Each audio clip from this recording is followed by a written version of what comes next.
ito yung puwersa ng mga obrero at tinig ng manggagawang Pilipino. At naimbitahan tayo mag-take part o makibahagi sa kanilang gagawing marcha ng puwersa ng manggagawa o puwersa ng obrero.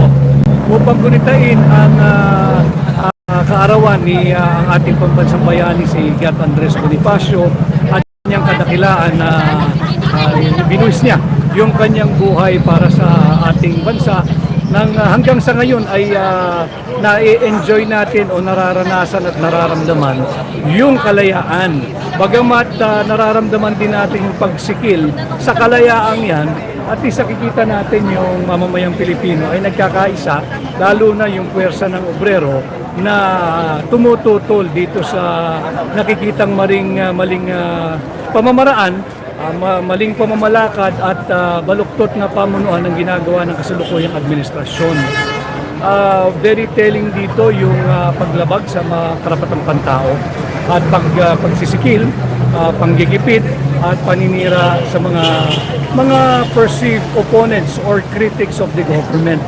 Sa isang demokratikong bansa, yung pagpapahayag na tinatawag nating honest dissent ay hindi dapat kailanman supilin o pigilan, sapagkat yan ay nakaukit, may garansya at matagal nang nasusulat yan sa ating saligang batas. For as long as what we are doing, what the people are doing, like what we are about to do today, are within the sphere of free speech and of expression, hindi dapat ito pigilan.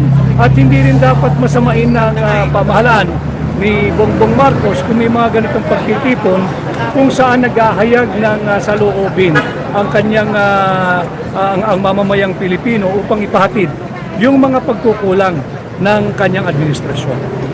Attorney Vic, sa dami-dami po siguro ng mga hinaing ng ating mga kababayan sa labor sector, sa tingin niyo po ano po yung pinaka gusto po nilang ura-uradang matugunan po ng ating gobyerno? Basta't ako, sinabi ko na sa aking pagiging kandidato at aplikante, huon ninyo akong lahat.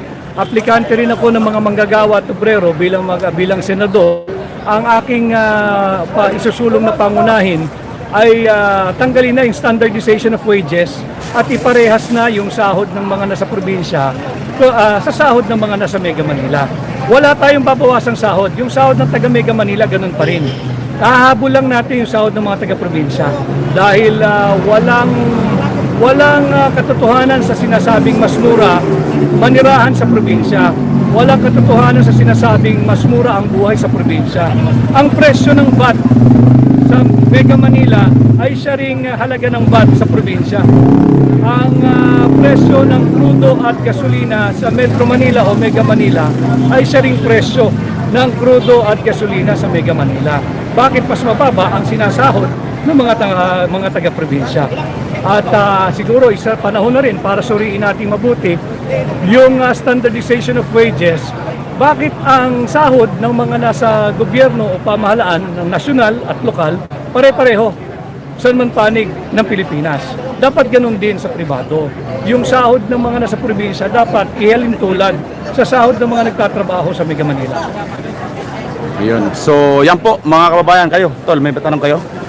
Attorney Vic, maraming nananawagan ng panibagong EDSA para pabagsakin ng gobyerno ni Marcos Jr. Ano masasabi niyo rito? Yung panawagan na magtipon-tipon para malayang maipahayag yung kanilang saloobin, I am all for it provided it is within the constitutionally guaranteed right of free speech and of expression. Dapat hindi tayo gagawa ng kahit anong hakbang na lalabag sa ating saligang batas. Dahil yung ating sinasabi sa hakbang ng maisog, we are calling for the government, for this Marcos administration, to uphold, defend, and protect the Constitution. So while we are calling for the upholding, defending, and respect for the Constitution, I will not advocate for any measure that will be out of the constitutional loop or out of the constitutional orbit. Iba't ibang mga kababayan na natin mula sa iba't ibang probinsya ang nakikita natin dumadagsa sa EDSA, dumadagsa sa veterans at ito ngayon dito sa Moraita. Pangitain ba to ng anong klaseng pagkilos? Galit ang tao dahil hindi napapansin yung mga talagang problema na dapat pagkukulan ng panahon ng gobyerno. Ang problema ay kagutuman, kahirapan, yung nutrisyon at yung lumalalang kriminalidad, hindi yung political persecution. We should all focus on nation building. We should all focus on how to improve the life of every Filipino. Wala nga tayong food security, noong una pa yung politika dyan sa Kongreso. Hindi dapat magpatuloy itong political persecution at alam ho ninyo lahat, bukas ay Disyembre na, unang araw ng Disyembre. Nawala na yung ugaling Pilipino na pagmamalasakit sa kapwa, pagmamahalan at pagkakaisa. Disyembre na, patuloy pa rin ang political persecution na ginagawa ng mga aliado ng administrasyon ito. So, ang aking panawagan sa administrasyon, maging marahan. Unahin natin yung talagang kinakailangang pagtuunan ng pansin. Galing kayo ng Davao, nakita namin sa ilang social media posts. At nagkausap kayo ni Mayor Baste Duterte. Ano yung buod ng pag-uusap niyo? Panoorin ninyo yung kanyang podcast bukas sa December 1, 6 p.m. Basta Dabawenyo, ako'y na guest dyan sa programa ni Mayor Baste. Marami kami na pag-usapan. National issues, yung mga nagaganap na political persecution, at ano yung mga nais nating gawin kung tayo ay pahiramin ng tiwala at mandato na maging senador ninyo pagdating ng 2025. Hindi siya na plano lang, no? Medyo kumakapal na yung tao dito sa Moraita. Ano bang magiging plano? Mula rito sa Moraita, dederecho ba na Mindiola o dederecho ng Liwasang Bonifacio? Wala sa Mindiola.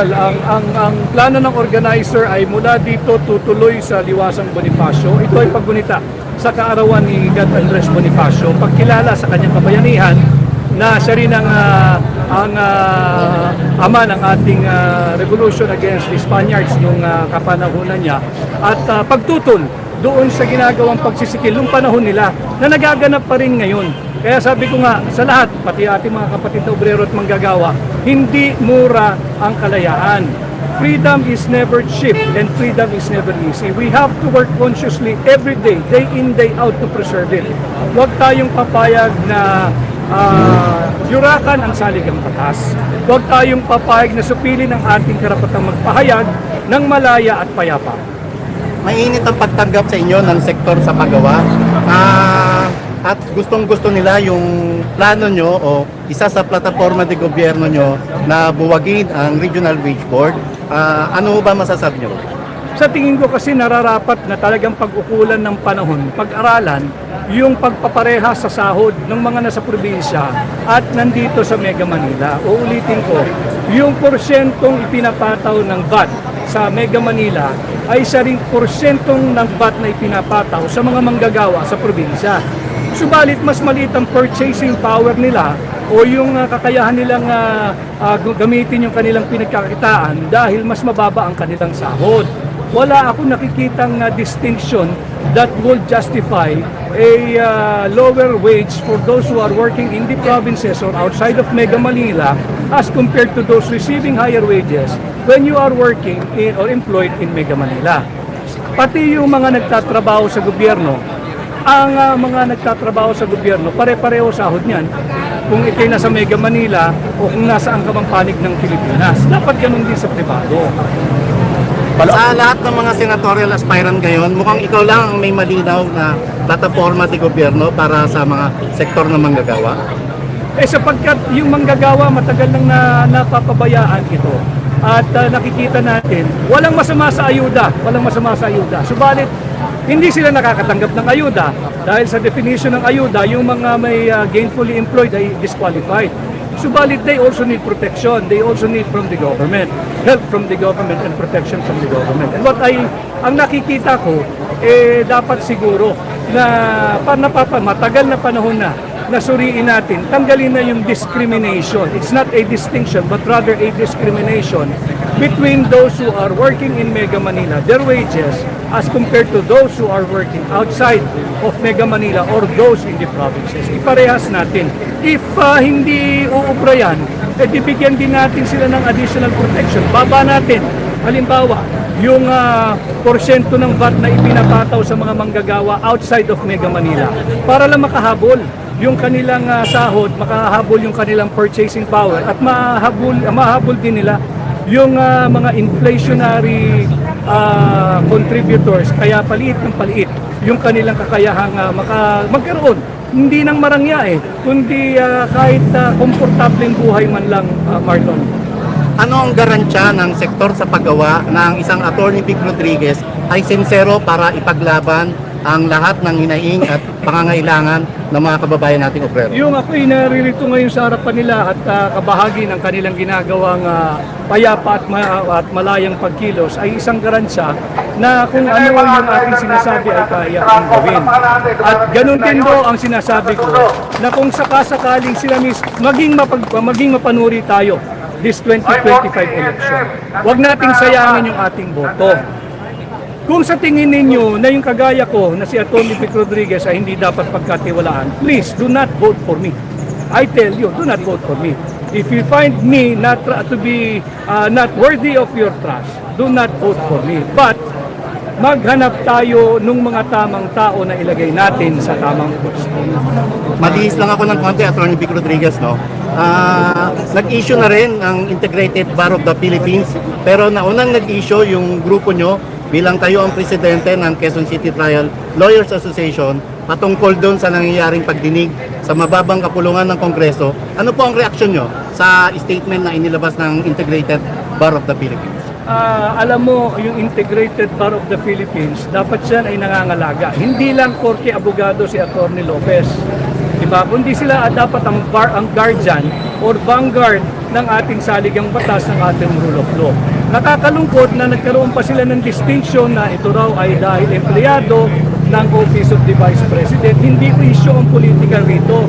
Ang pinag-uusapan natin dito ay yung karapatang pangtaong patuloy na linalabag dahil diyan sa maling proseso ng pagdinig sa Kongreso. Uulitin ko, I will not deny that Congress have the power to conduct investigation provided it should be in aid of legislation, not in furtherance of political persecution. So, ampaw yung pahayag na inilabas ng IDP? Well, I am a member of the Integrated Bar of the Philippines. I do not want to criticize them, but ang masasabi ko ako'y higit na nakukulangan sa kanilang ginawang pahayag. Ang nakataya dito ay yung liberty, freedom, kalayaan ng isang tao, ng isang abogado, ng isang Pilipino. Pagtanggol natin yung kalayaan yan. Si Ombudsman Martires may inilabas na rin mga pahayag na binabatikos yung mga padaskol-daskol na pahayag ng mga opisyalis ng Department of Justice. Ano ang take nyo, Attorney? Well, I submit and yield, I will yield to the very powerful statement issued by Ombudsman Sammy Martires. At mahirap na baka tayo rin masabihin, shut up. Maraming salamat, Attorney. Attorney, may follow-up lang po ako doon sa sinasabi ni kasamang Marlon at saka yung tungkol po dito sa yung battle cry. Attorney, ang mga Pilipino po, alam po ng lahat na kasama po kayo nang nangako po si Marcos ng 20 pesos na bigas. Attorney, marami po, in behalf of kulang na pong 10,000 na po makikita natin live viewers ngayon. Gandang hapon po sa inyong lahat. At lahat po sila rito, nasa Luzon, Visayas at Mindanao at mga OFW, narinig po ang inyong sinabi. Attorney, mangangako ka ba ngayon dito sa live at i-record po nila ito? Pag sakasakali po kayong mahalal na bilang senador, sasamahan nyo doon sa pangako ninyo yung taong bayan para po mapantay na po ang sahod ng ating mga empleyado sa buong Pilipinas. Hindi ko kinakailangan ipangako yan, Gemma, dahil yun nga ang sentro ng aking kandidatura. Yung war on corruption, sisikapin nating maibalik ang death penalty sa krimen o kasong plunder, yung pagnanakaw sa kaban ng bayan at droga na kinakasangkutan ng mga taong gobyerno at ng mga foreigners. At ganun din yung maiparehas na natin yung standardization of wages. Iparehas na natin ang sahod ng mga nasa probinsya at ng mga nasa Mega Manila. Hindi natin babawasan yung sahod ng mga nagtatrabaho sa Mega Manila. Habol natin, iaangat natin yung sahod ng mga nagtatrabaho sa probinsya. Yun yung sinasabi nating standardization of wages. Nang sa ganun, maraming maidudulot ito . It will help decongest Metro Manila.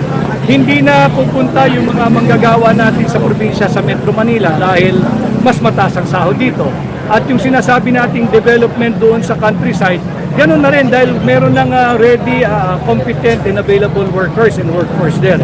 So ipaparehas lang natin. Wala tatanggalin natin. Sisikapin natin mawala yung diskriminasyon.